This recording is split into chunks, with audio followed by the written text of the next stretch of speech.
Joe Calico, man. I'm back with a vid, man. And truthfully, I really want to ramp up these videos, but like I be too busy, man. And taking these videos and trying to put out some good videos with quality information and all of that, it do take time and research. And I'm not gonna lie, man, I've been like extremely busy trying to get my business off the ground, extremely busy with my kids and just living life. So I'ma definitely ramp up the videos, man. I really want to get it to the point where I'm dropping at least 3 for a week. I don't know where I'm gonna get the time to do that, but I really want to get it to that point, you know what I mean? Recently, I was on Disney.com. I caught a crazy sale on some items, a crazy sale. It was at least a 75% markdown. So basically, the sale was crazy. I bought a lot of plush toys, man. I was spending like anywhere between $1.99. I think the most expensive thing I bought that day was $7. And this is Disney.com, DisneyStore.com. A whole bunch of Sophia the First stuff, Frozen stuff, all of that stuff.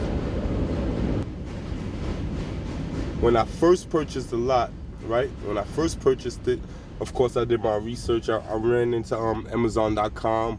I looked to see the rankings. The rankings was low. I see they was selling for $20, $25. So I got excited, you know what I mean? So I'm like, yeah, this is a sure flip. $199, $299, fast flip too. I'm talking about ranking under 50,000. So as a seller, if the ranking's under 50K, it's gonna sell good. It's gonna sell fast. By the time I got to my house, and I'm scanning it and I'm doing the packaging, and I look back online, and I'm like, damn, it's flooded. It's flooded. So when I first scanned it, when I first caught the sale, and when I first made my order, they had a good ranking. The price was at $20 for some of them, $25 for some of them, and I would have been the only one, or the competition was low. There was only 4 or 5 sellers. By the time I actually got my package, was ready to send it out, some of those items, the price was down to like $8.50, $6.50. And I'm like, what? Like, how the hell is somebody else able to sell it for $8.50 or $6.50? Like, I know how much I pay for it. I know how much you pay for it. You know what I mean? I know you pay $2.99 for it. I know Amazon's gonna take like $6, $7 from it.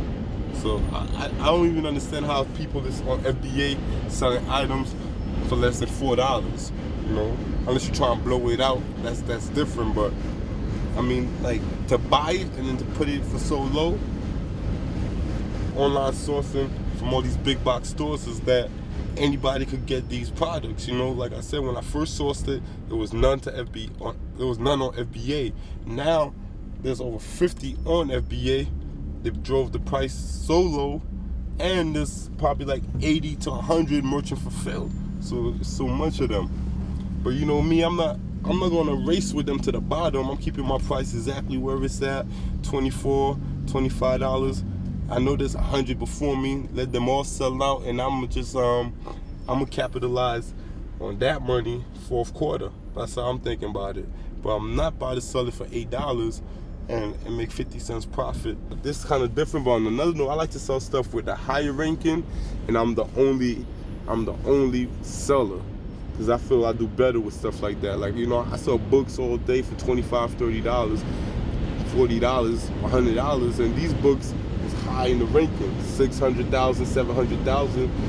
But it has a ranking, like I said, with books, you can scan a book that got 48 million.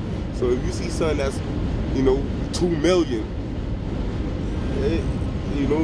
it got 2 million ranking. Well, that 2 million ranking let me know that that book actually sold. You know what I mean? It lets me know that the book sold. So if I could pick up a book with 2-3 million ranking and I'm the only seller, why not? Like, I sit on it because I know it sold before, so it possibly could sell again. I'm not really in the business of getting stuff, like I'm racing to get these popular items. I got the low rankings that the margin, the profit margin is being sucked dry out.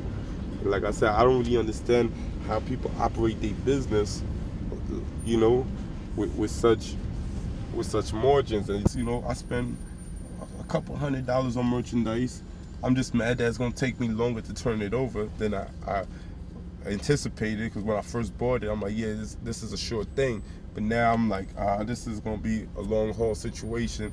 I'm gonna sell all of these Christmas. Like I said, you talk about 40, 50 FBA, you talking about 100 merchant fulfilled in each of my items, you know? And like, none of the items I bought was under 200,000. Was over, none of my items that I bought was over 200K in ranking, you know? So I had a couple 50,000 Monsters Inc. I got a few good things. So I'm not gonna even lie about it. I'm just saying, it's just crazy, man. Like, stick to your guns, man. Don't be driving these prices down, man. Like, how you gonna make money? How I'm gonna make money? Like, why y'all doing that? And you know, and then you driving it down to somebody who could afford it, somebody who was willing to pay the $20. You know, so keep my price where it's at.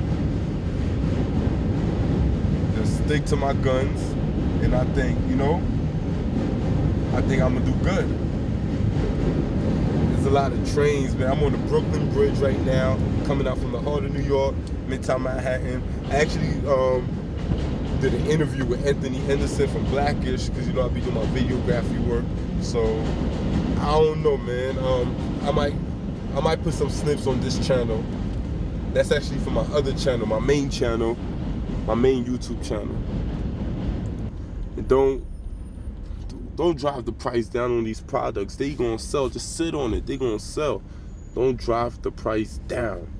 Why? Just don't drive it down, you know? And that's what I'm gonna leave you guys with. That's the last thing I'm gonna leave you guys with. Please subscribe. Please like. Please share. Because, you know, I'm trying to build this channel. I'm trying to build this channel at a rapid pace.